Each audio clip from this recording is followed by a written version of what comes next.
Mansa TV news కి స్వాగతం. Tandur BRS ఆవిర్భావ దినోత్సవం సందర్భంగా తాండూరులోని MLA pilot Rohit Reddy camp కార్యాలయంలో పార్టీ జెండా ఆవిష్కరణతో పాటు కేక్ కట్ చేసి వేడుకలు నిర్వహించారు. ఈ సందర్భంగా నాయకులు మాట్లాడుతూ రాబోయే ఎన్నికల్లో బీఆర్ఎస్ మళ్లీ అధికారంలోకి వస్తుందని, కేసీఆర్ ముఖ్యమంత్రిగా అవుతారని, తాండూరులో రోహిత్ రెడ్డి మళ్లీ ఎమ్మెల్యేగా గెలుస్తారని తెలిపారు.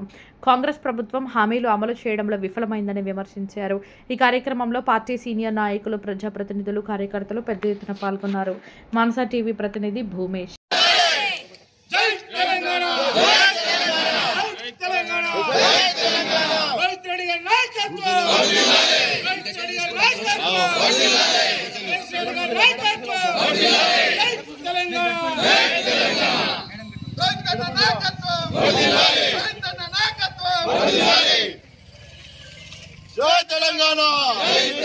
జై తెలంగాణ, రోహితన్న నాయకత్వం, రోహితన్న నాయకత్వం, కేసీఆర్ నాయకత్వం, నాయకత్వం, రోహితన్న నాయకత్వం.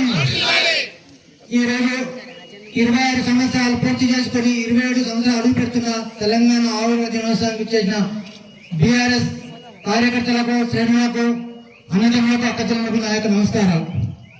14 సంవత్సరాలు నిర్విఘ్నంగా పోరాడి, నేను నిధుల నియామకాలను దాని మీద పోరాడి తెలంగాణ పాటించినట్టు కేసీఆర్ గారు 14 సంవత్సరాలు పోరాడి 14 సంవత్సరాలు తెలంగాణ తీసుకుంటున్నాడు. తెలంగాణ 10 సంవత్సరాలు తెలంగాణ చావు అంచుల దాకా పోయి మరి తెలంగాణను సాధించడం జరిగింది.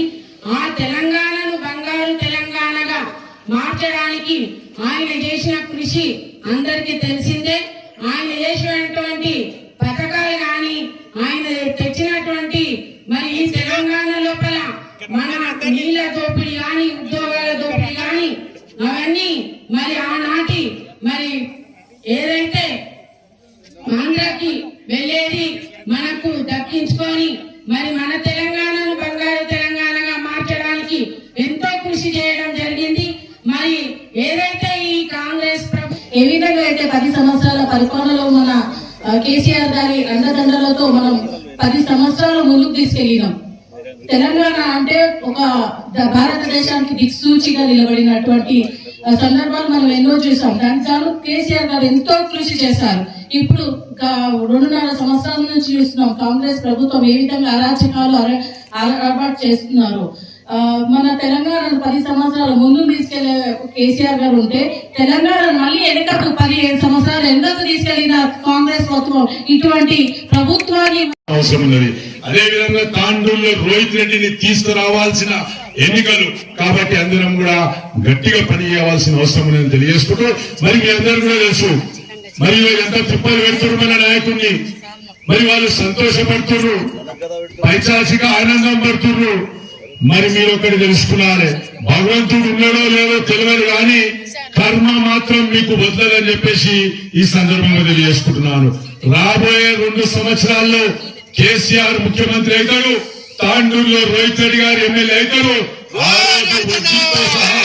మీకు తిరిగి ఇస్తామని చెప్పేసి కూడా ఈ సందర్భంగా మీ అందరూ కూడా తెలియజేసుకుంటూ, మరి మా అతి త్వరలో మన నాయకుడు బయటికి వస్తాడు. భయపడే అవసరం లేదు.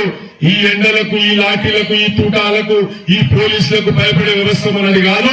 మనం తెలంగాణ బిడ్డలం. 1200 మంది తెలంగాణ కోసం బలిదానం ఇచ్చి తెలంగాణ తెచ్చుకున్నాం. మరి మీ అందరూ కూడా తెలుసు, కేసీఆర్ గారు 10 ఏళ్లు తెలంగాణ నిర్మిస్తే ఈ రేవంత్ రెడ్డి వచ్చి మొత్తం కూల్చేస్తున్న సంగతి కూడా ఈరోజు తెలంగాణ ప్రజలందరూ కూడా చూస్తున్నారు. కాబట్టి మనమందరం ఒకటే ఆలోచన చేయాలి, కేసీఆర్ రావాలి, రేవంత్ రెడ్డి పోవాలనే నినాదంతో అందరం కూడా పనిచేయాలని తెలియజేసుకుంటూ ముగిస్తున్నాం. జై జై తెలంగాణ. ఇప్పుడు ఈ 2023లో జరిగినటువంటి ఎన్నికల్లో మనం పార్టీ ఓడిపోయిన తర్వాత గత 2.5 సంవత్సరాల నుండి కాంగ్రెస్ పార్టీ చేస్తున్నటువంటి దురాచారాలు, ఏవైతే ప్రజలకు వ్యతిరేకంగా విధానాలు చేస్తా ఉందో మనం అందరం కూడా చూస్తా ఉన్నాం. దానికి వ్యతిరేకంగా జై రోహితన్న, జై రోహితన్న.